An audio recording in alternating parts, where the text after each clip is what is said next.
Hey everyone, welcome back to Easy Web Tips. In today's tutorial, I'm going to show you a cool editing trick, how to add text behind an object in CapCut using your PC. This effect is perfect for creating eye-catching videos with that professional touch. Let's dive in. First, open CapCut on your PC and start a new project. Import the video clip where you want to add the text effect. Make sure you've already trimmed and arranged your video to the right length. Now let's add our text. Go to the text option on the left side and type in whatever you want, like a title or name. Once you've typed your text, adjust the size, font, and color to make it stand out. Next, place the text where you'd like it to appear behind the object in your video. Move the text around until you're happy with the positioning. Don't worry about it being in front of the object for now. We'll fix that in the next step.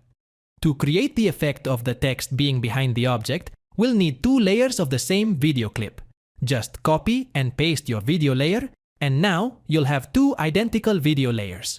Now, right-click the text layer and click on Create Compound Clip. Then, place the top video layer on top of the text layer. Select the top video layer and go to the Remove BG tab under the video section. Just click on the Auto Removal checkbox. Resize and adjust the text layer until it fits around the object in your video. This will create the effect of the object appearing in front of the text. Take your time here. Small adjustments can make a big difference. If you want to animate the text behind the girl, you can select the text layer and go to the Animation tab. Once everything looks good, preview your video to make sure the text appears perfectly behind the object. When you're happy with it, go ahead and export your video. And that's it. You've successfully added text behind an object in CapCut.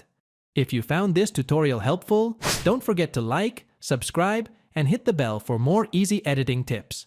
Thanks for watching, and I'll see you in the next video.